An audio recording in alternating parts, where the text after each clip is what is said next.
Hello student, good evening. आज का question देखो। भारत में वैक्सीन नियामक अनुमोदन से जुड़ी चुनौतियों की चर्चा करते हुए बताएं कि भारत को अपने वैक्सीन विनियमन को सुव्यवस्थित करने के लिए क्या करना चाहिए। तो प्रश्न के दो पार्ट हैं। वैक्सीन नियामक अनुमोदन से जुड़ी चुनौतियां क्या है? वैक्सीन नियामक अनुमोदन से जुड़ी चुनौतियां क्या है? और प्रश्न का दूसरा पार्ट है, भारत को अपने वैक्सीन विनियमन को सुव्यवस्थित करने के लिए क्या करना चाहिए। वैक्सीन विनियमन को सुव्यवस्थित करने के लिए क्या करना चाहिए, यही प्रश्न है। तो प्रश्न के दो पार्ट है। अब हमारा जो पूरा इंट्रो होगा वैक्सीनेशन पर होगा। इंट्रो बताने के बाद यह बताएंगे कि चुनौतियां क्या है और समाधान क्या है। जैसे अनुवाद करें, हम सबसे पहले इंट्रो की बात करेंगे। रोगों के विरुद्ध, जैसे मैं इंट्रो की बात कर रहा हूं,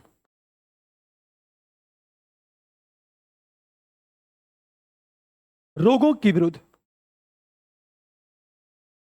प्रतिरोधक क्षमता के विकास, प्रतिरोधक क्षमता के विकास तथा महामारी के रोकथाम के लिए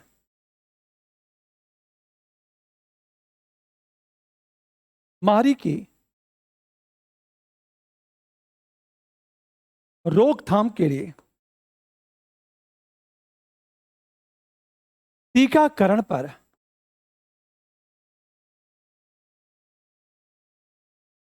बल दिया जाता है। किंतु वैक्सीन के अनुमोदन के लिए अनेक चरणों तक आयोजित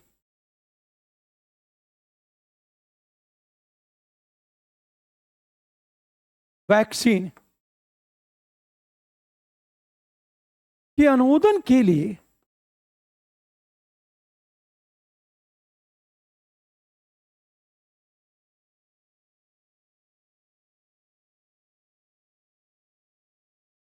अनेक चरणों तक आयोजित नैदानिक परीक्षणों की आवश्यकता होती है।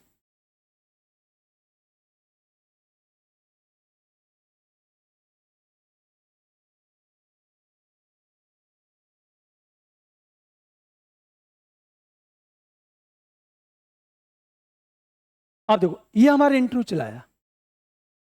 रोगों के विरुद्ध प्रतिरोधक क्षमता के विकास तथा महामारी के रोकथाम के लिए टीकाकरण पर बल दिया है। बल दिया जाता है। किंतु वैक्सीन के अनुमोदन के लिए अनेक चरणों तक आयोजित नैदानिक परीक्षण की आवश्यकता होती है। अब सोचो, हम जब अगले पैरे में आएंगे तो चैलेंजेस बताएंगे। आप देखो, हम सेकेंड पर आएंगे।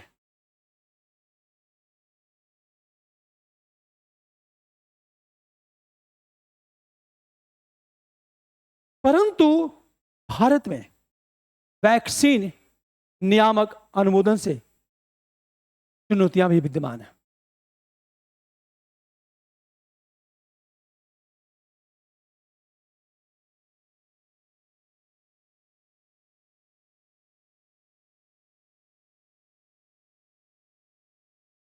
जुड़ी चुनौतियां भी हैं।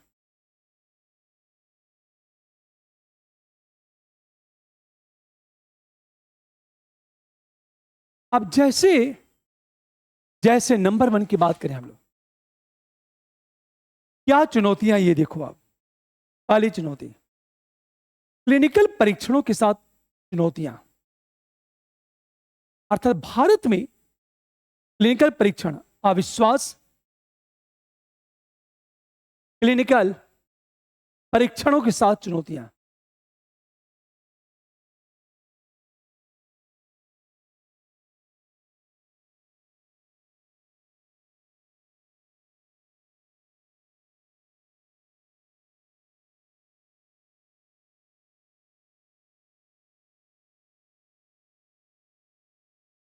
अर्थात भारत में क्लिनिकल परीक्षण अविश्वास,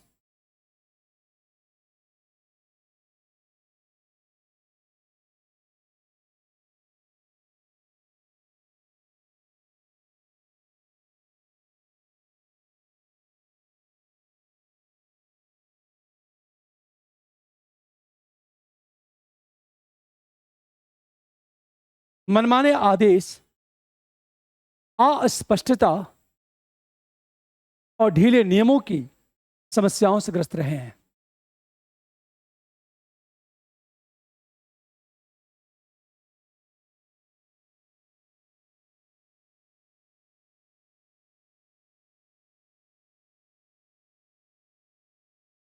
समस्याओं से ग्रस्त ये पहली चुनौती देखो जरा। दूसरी चुनौती क्या है? अनुमोदन में देरी।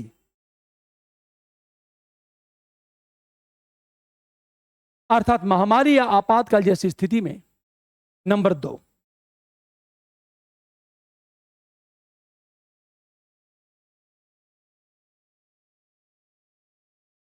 अर्थात महामारी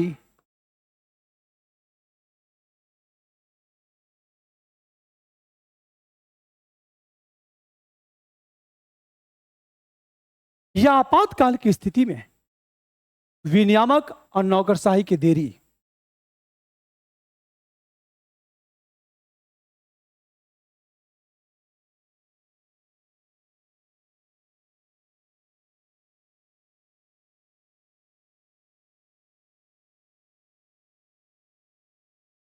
नौकरशाही की देरी एक गंभीर समस्या।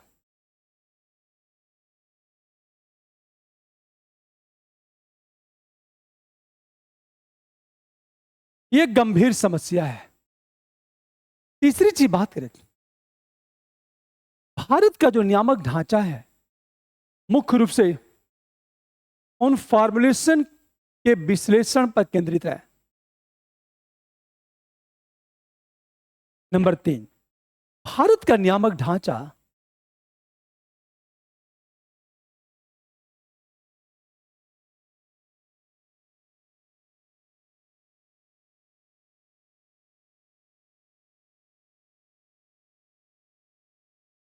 मुख्य रूप से उन फॉर्मुलेशन का विश्लेषण करने पर केंद्रित रहा है।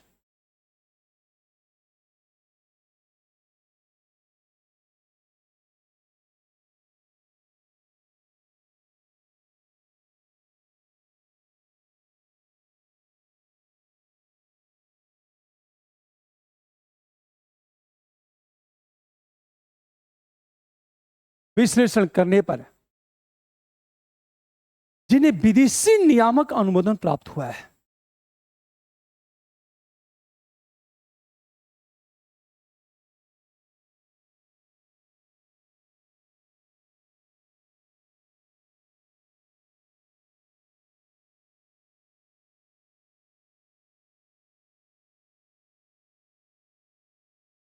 विदेशी नियामक अनुमोदन प्राप्त हुआ है और भारत के लिए उनकी उपयुक्तता का निर्धारण किया गया है।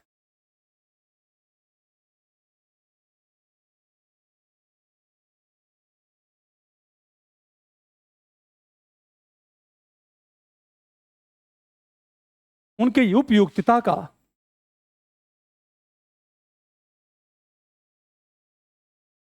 निर्धारण किया गया है।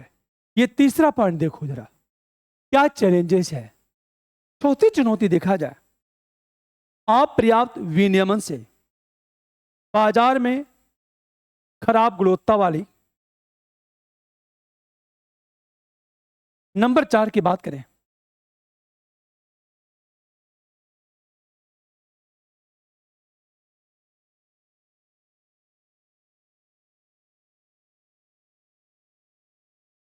अपर्याप्त विनियमन से बाजार में खराब गुणवत्ता वाली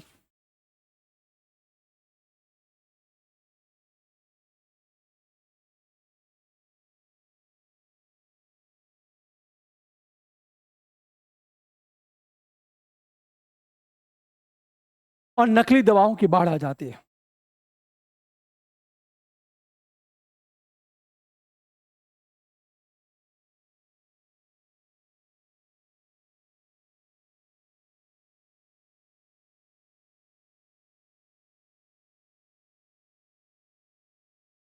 और नंबर 5 की बात करें, पांचवी चुनौती क्या है? अपर्याप्त निगरानी। अर्थात प्रतिकूल दवा प्रतिक्रियाओं की पर्याप्त निगरानी न होना। नंबर 5,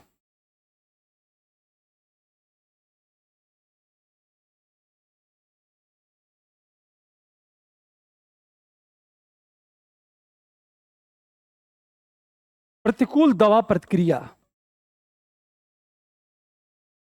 प्रतिकूल दवा प्रतिक्रिया की पर्याप्त निगरानी और उचित पोस्ट मार्केट निगरानी की कमी।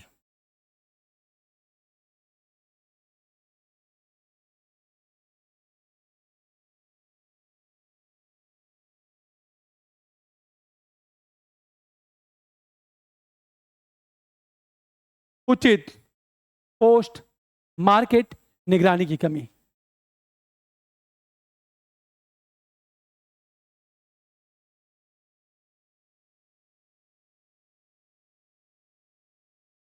मार्केट निगरानी की कमी। प्रतिकूल टीकों की प्रतिकूल प्रतिक्रियाओं से संभावित खतरों को कमी। टीकों की प्रतिकूल प्रतिक्रियाओं से संभावित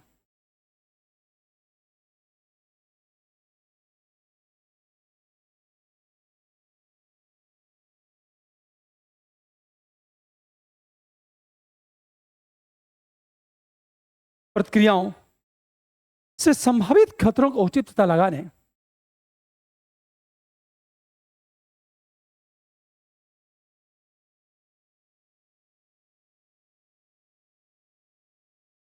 उचित पता लगाने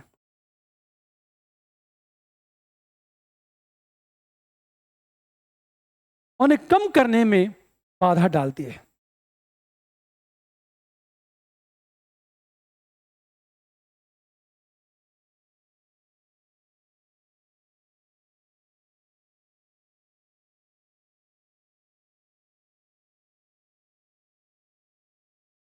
जैसे कोविशील्ड को लेकर के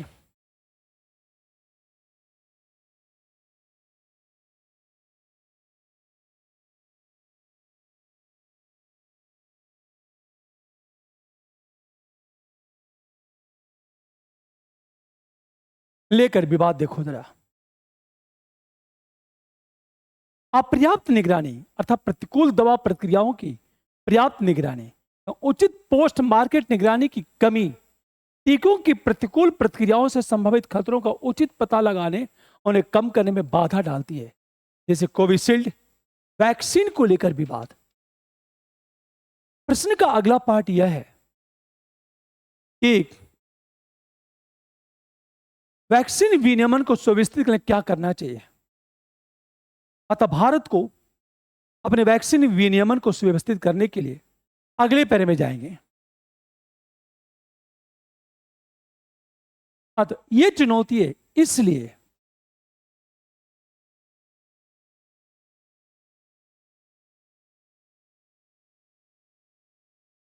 भारत में निर्मित वैक्सीन के प्रति अविश्वास पैदा।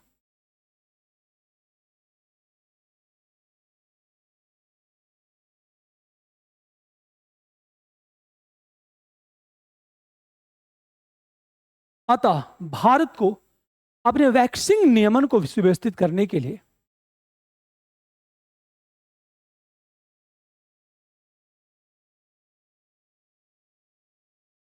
विनियमन को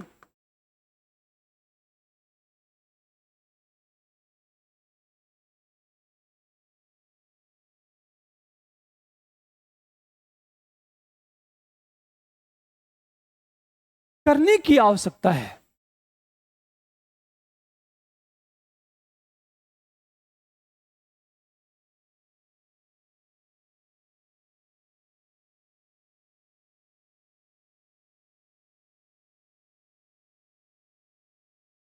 इसके लिए निम्न कदम उठाना आवश्यक। आखिर कदम क्या उठाना चाहिए। नंबर 1 की बात करें, अब क्या कदम उठाना चाहिए। नियामक निरीक्षण को मजबूत करना।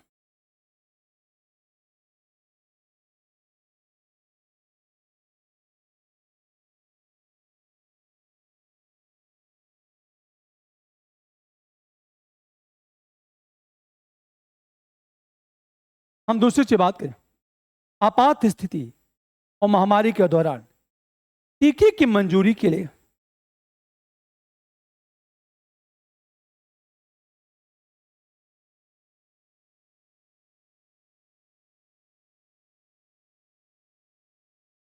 महामारी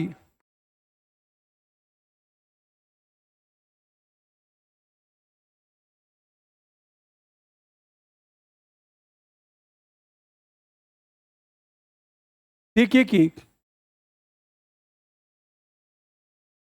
मंजूरी के लिए अपनाई जाने वाली प्रक्रिया पर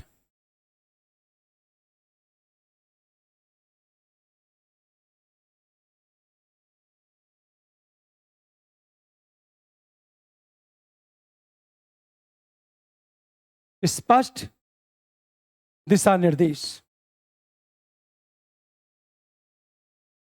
एक स्पष्ट दिशा निर्देश होना चाहिए। तीसरी चीज, एकल नियामक एजेंसी, एकल नियामक एजेंसी की स्थापना, इससे निगरानी बढ़ेगी,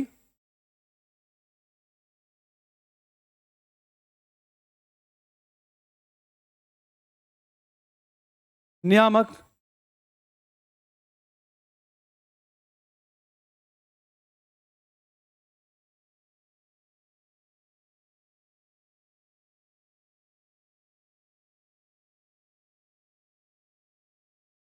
तक निगरानी में वृद्धि हो और दवाओं के अनुमोदन के लिए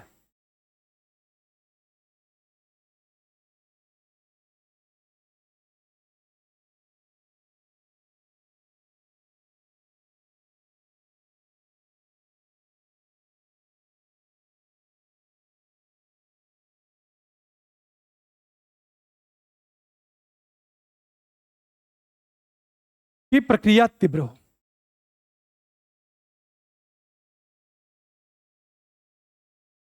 नंबर डी की बात करें हम लोग,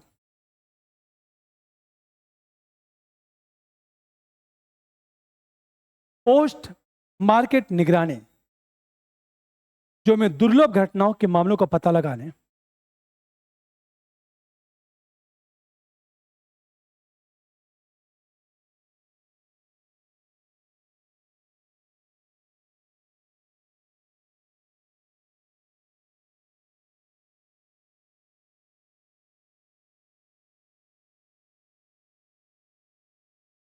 घटनाओं का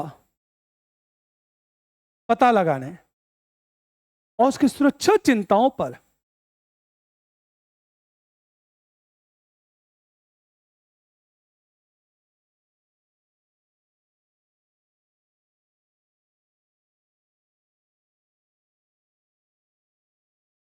सुरक्षा चिंताओं पर समय पर प्रतिक्रिया सुनिश्चित करने को सक्षम बनाएगी।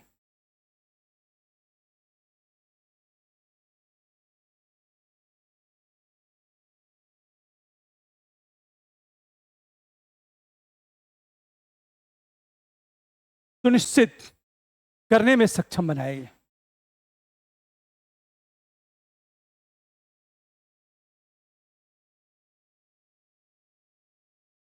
यह होना चाहिए। डी की बात करें, नियामक परिदृश्य में मौजूदा अंतराल को प्रभावी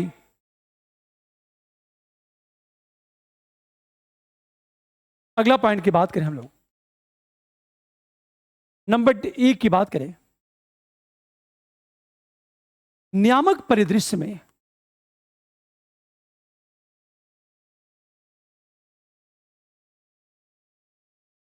मौजूदा अंतराल को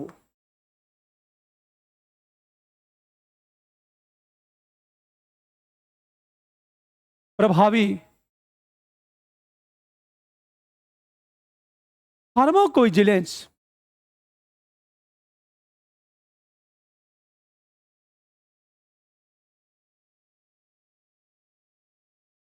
कार्यक्रम बनाकर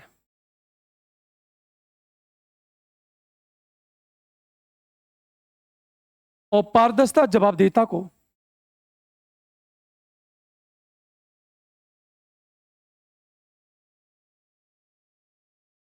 एवं जवाबदेहिता को प्रोत्साहित करके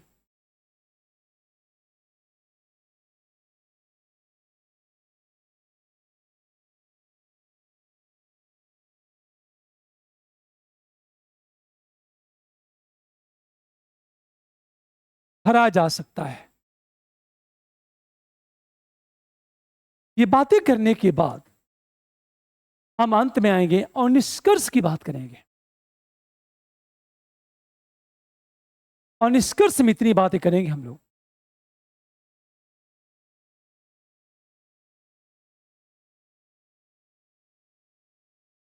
वस्तुतः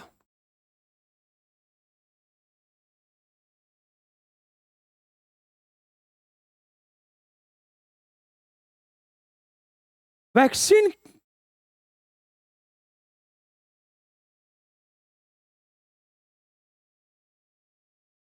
की गुणवत्ता बढ़ाने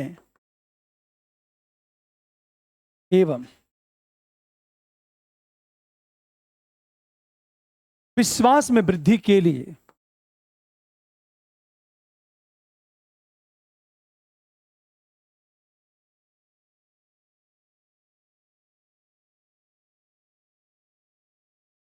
नियामक इकाइयों की सक्रियता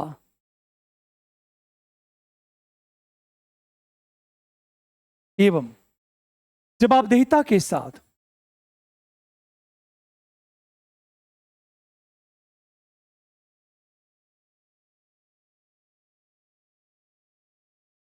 मजबूत राजनीतिक एवं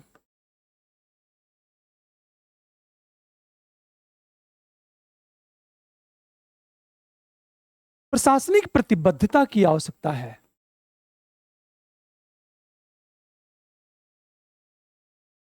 ये बातें कहने के बाद आंसर को हम क्लोज कर देंगे। अब एक चीज देखो आप, ये हमारा निष्कर्ष, हमारा जो प्रश्न है,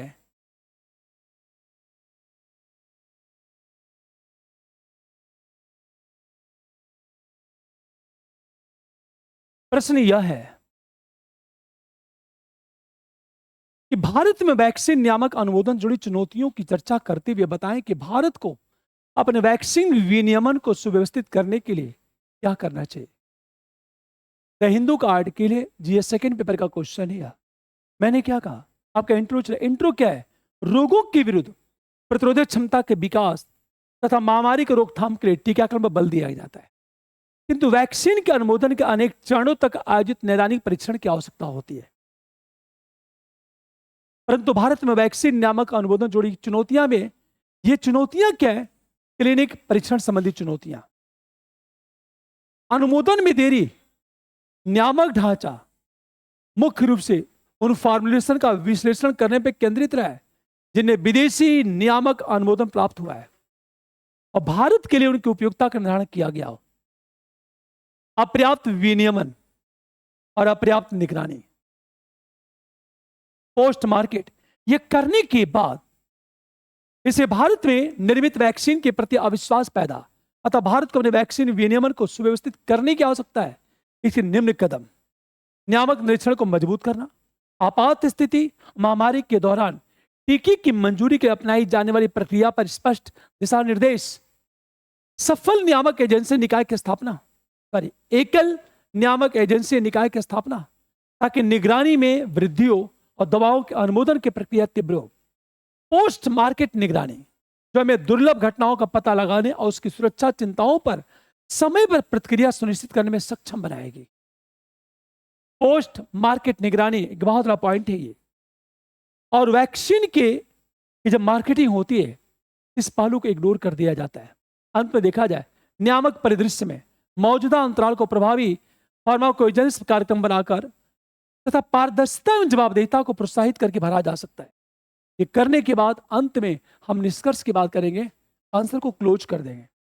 यह प्रश्न महत्वपूर्ण इसलिए है क्योंकि कोविशील्ड को लेकर विवाद है पूरी दुनिया में, और यह विवाद एक तरह से देखा जाए भारत में निर्मित वैक्सीन के प्रति अविश्वास पैदा करेगा। इस अविश्वास को समाप्त करना है तो प्रश्न ये पूछा जा सकता है आपसे। ओके, मैं चाहता हूं आप सब लाइक करो, शेयर भी करो, सब्सक्राइब भी करो। Okay, thank you, good night.